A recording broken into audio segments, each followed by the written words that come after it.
के तपाईले कहिल्यै सोच्नु भएको छ एउटा किताबले तपाईको सोच बदल्न सक्छ, तपाईलाई पितृ तहसम्म हल्लाउन सक्छ? के कुनै पाना पल्टाउन तपाईसँगै तपाईको दृष्टिकोण, तपाईको भावनाहरू र तपाईको जीवनको अर्थ नै फेरिन्छ? यो केवल सम्भावना होइन, सत्य हो।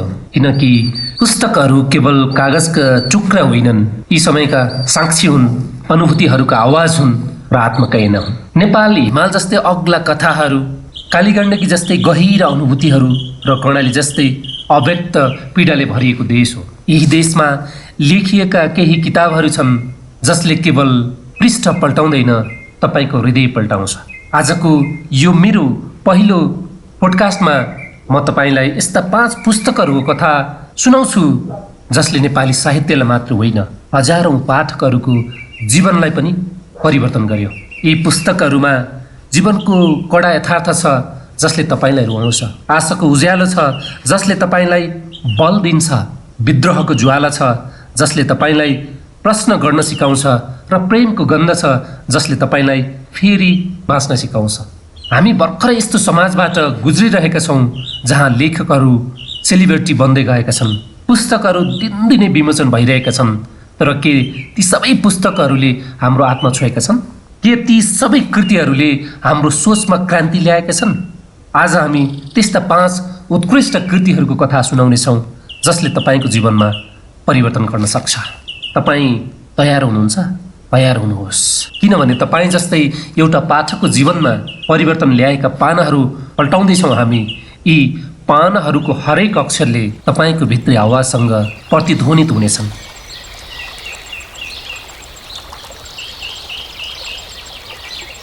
नमस्कार प्रिय भावक, यहाँहरू सबैलाई मेरो यो पहिलो विशेष जीवन बदल्ने नेपाली 5 पुस्तकहरूमा पहिलो एपिसोडमा हामीलाई जीवन परिवर्तन गर्ने, विचारलाई उत्तेजना दिने र हृदयलाई छुने नेपाली साहित्यका केही अत्यन्तै प्रभावशाली कृतिको बारेमा आज हामी कुराकानी गर्दैछौँ।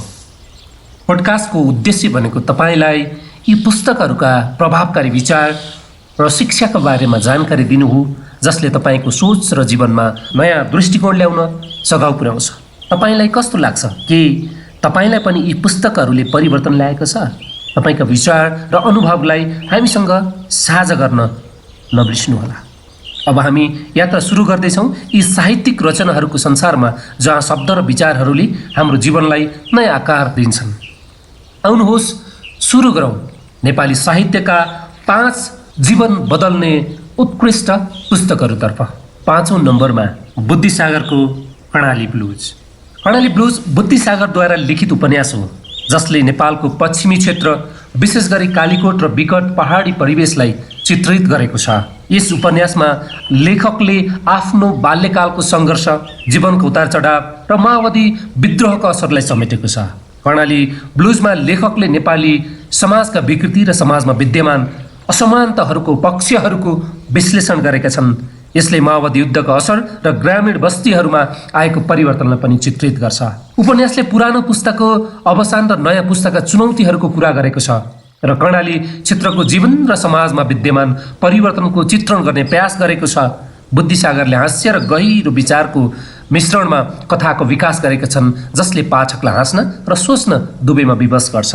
कर्णालीका पानीका झरनामा थुप्रै कष्टहरू लुकेका छन् जसले भनेको छ यहाँका प्रत्येक मानिसहरूले आफ्नो भाग्यलाई परिभाषित गर्न सङ्घर्ष गर्नुपर्छ। उपन्यासभित्रको अर्को एउटा मनसुने भनाइ पनि छ, क्याफेमा बसेर पुरानो कुरा सम्झिन्छु, जहाँ सुख र दुःखको फोकट कुरा छाडेर जीवन साँचो रूपले चिनिएको छ। त्यस्तै गरी जीवन बदल्ने 5 पुस्तकको 4औं नम्बरमा नारायण वाग्लेको पल्पसा क्याफे छ।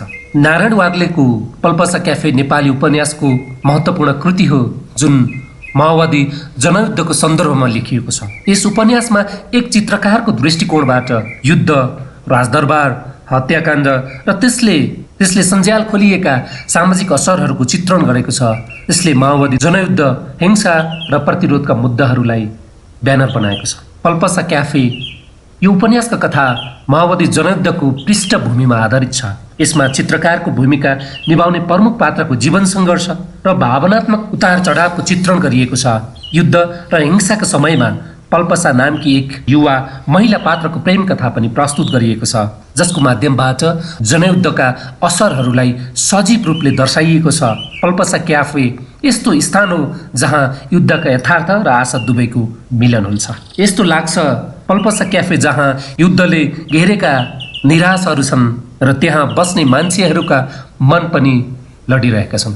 यस्तै जीवन बदल्ने 5 पुस्तकको तेस्रो नम्बरमा पारिजातको शिरीषको फूल छ। शिरीषको फूल पारिजातद्वारा लिखित एक काव्यात्मक उपन्यास हो, जसलाई नेपाली साहित्यका महान कृतिहरूमध्ये एक मानिन्छ। यस उपन्यासमा नारीको अस्तित्वको खोज र पुरानो परम्परा र संस्कृति विरुद्धको विद्रोहको चित्रण छ। शिरीषको फूलमा मुख्य पात्र सुकन्या एक विद्रोही युवतीको रूपमा प्रस्तुत छ।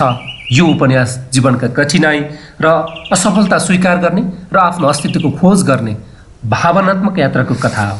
शिरीषको फूल बुझ्न र चिन्नैका लागि सङ्घर्ष गर्ने यो अस्तित्वको दुर्बलता कहाँ पर्छ, एउटा प्रश्न तपाईँको लागि। त्यस्तै तपाईँ हाम्रो जीवन बदल्ने 5 पुस्तकको चौथो नम्बरमा प्रगति राईको लेखकी स्वास्नी।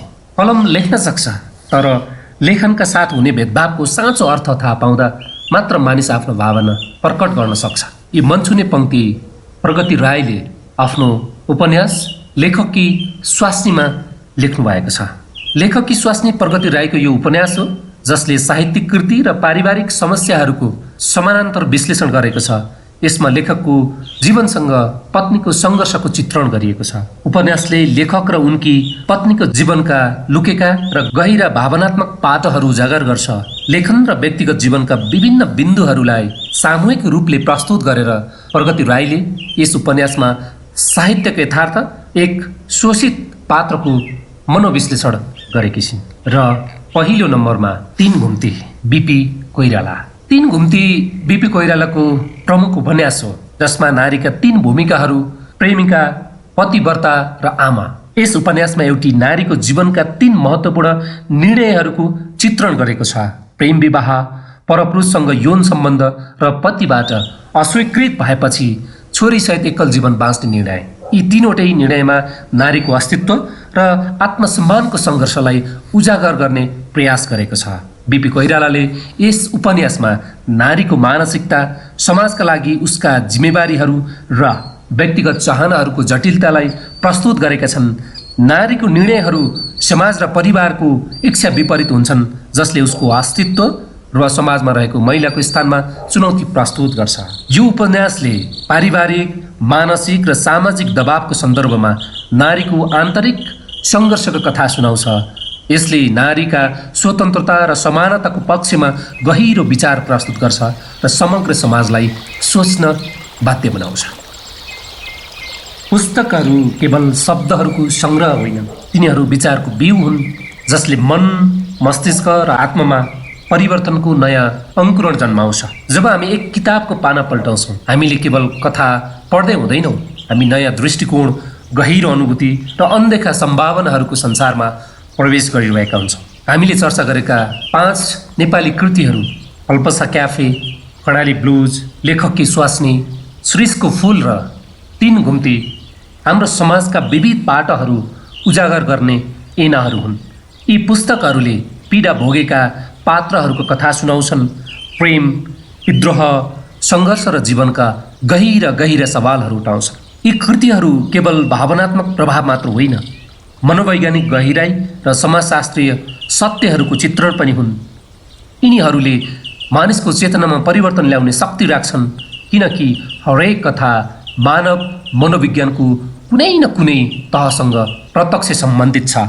मलाई लाग्छ कहिलेकाहीँ एउटा किताबले मात्र होइन, किताबभित्रको एउटा वाक्यले पनि जीवनको महत्त्वपूर्ण अर्थ बदल्न सक्छ।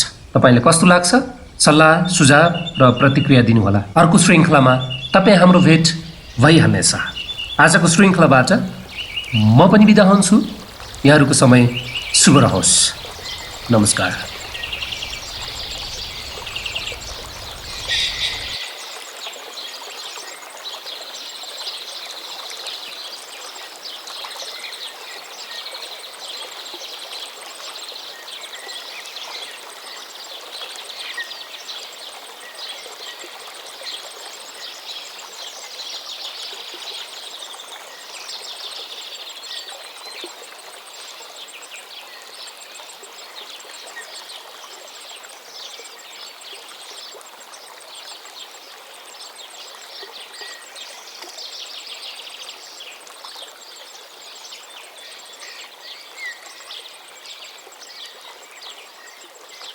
तपाई अहिले हेर्दै हुनुहुन्छ सारंगी टिभी। लाइक, कमेन्ट र शेयर गर्नुका साथै हाम्रो युट्युब च्यानल सब्स्क्राइब गरेर बेल आइकन पनि दबाउनुहोला।